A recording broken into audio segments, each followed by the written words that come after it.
30 लाख रोजगार हैं जो आज खाली पड़े हैं, उसको हम भर के आपको दे देंगे। हर ग्रेजुएट को 1 साल के लिए पेड अप्रेंटिसशिप का अधिकार। Law on paper leak so that we formalise how exams are done.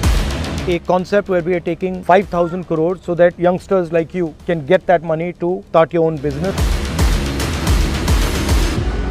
कुछ पूछना चाहते हैं मुझसे, क्या डिस्कस करना चाहते हैं? सर, मैंने BSc B.Ed किया है। मेरे जैसे कई सारे स्टूडेंट हैं जिन्होंने टेट तक पास की है।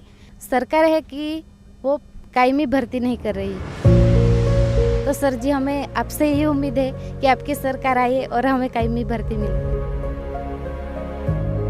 ये जो आजकल का हिंदुस्तान का इकोनॉमिक सिस्टम है, आप यंग लोग हो, आपको समझ आ रहा है क्या हो रहा है इसमें?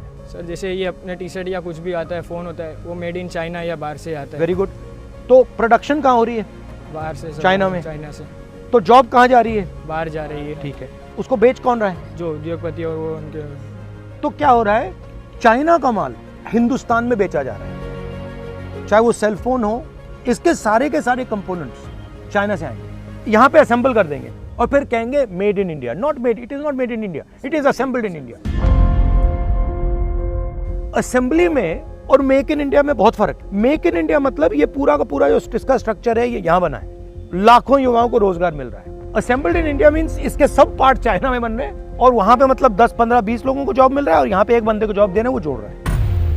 और हमारे उद्योगपति क्या कर रहे हैं, चाइनीज प्रोडक्ट को यहाँ बेच रहे हैं, फायदा चाइना के बंदे को हो रहा है और हमारे बड़े उद्योगपति को।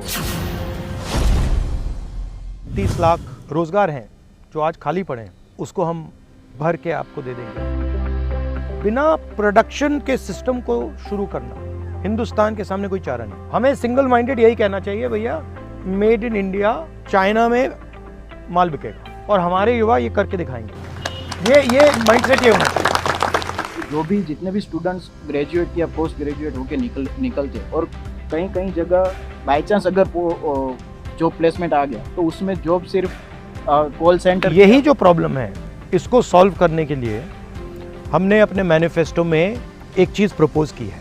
हर ग्रेजुएट को, चाहे वो डिप्लोमा होल्डर हो, चाहे वो कॉलेज यूनिवर्सिटी ग्रेजुएट हो, हर ग्रेजुएट को राइट टू अप्रेंटिसशिप दे। हर एक ग्रेजुएट आपसे कहेगा कि भैया मैं अप्रेंटिसशिप कर रहा हूँ, 1 साल की है, उसमें मुझे मेरी बेसिक ट्रेनिंग हो जाएगी और 1 लाख रुपए मेरे पॉकेट में 1 साल का मिलेगा। तो ये हम करने जा रहे हैं। We are thinking of a concept where we are taking 5,000 crores right now and sending it to the districts so that youngsters like you can get that money to start your own business. We are going to make a law on paper leak so that we formalize how exams are done. We don't allow this business of outsourcing exams and then we punish people who leak papers or try to take advantage of the system. University degree का मतलब ही यही है ना कि आपको रोजगार मिलेगा और सैलरी मिलेगी, मगर लोग ये कहते हैं कि भैया मैं डिग्री ले लूंगा, बट फिर नेक्स्ट स्टेप जो है कि भैया पैसा कहाँ है, किसके हाथ में है, मेरे पास आ रहा है नहीं आ रहा, वो सवाल पूछते ही। तो मेरी थिंकिंग है कि एग्जैक्टली आपको पता लग जाना चाहिए। मैं क्रिकेट खेलता हूँ, हर रोज प्रैक्टिस कर रहा हूँ और उधर जैसा बैठे हुए हैं, उसको आपने क्रिकेट का चेयरमैन बना दिया। अब अगर आप रियलिस्टिकली देखोगे तो हो क्या रहा है, जो पैसा क्रिकेट वालों को जाना चाहिए वो पैसा जैसा को जा रहा है और हर फील्ड में हो रहा है। If you want to understand the crux of how I think about it, I think India and its government should support the people who have skill and that skill should be respected.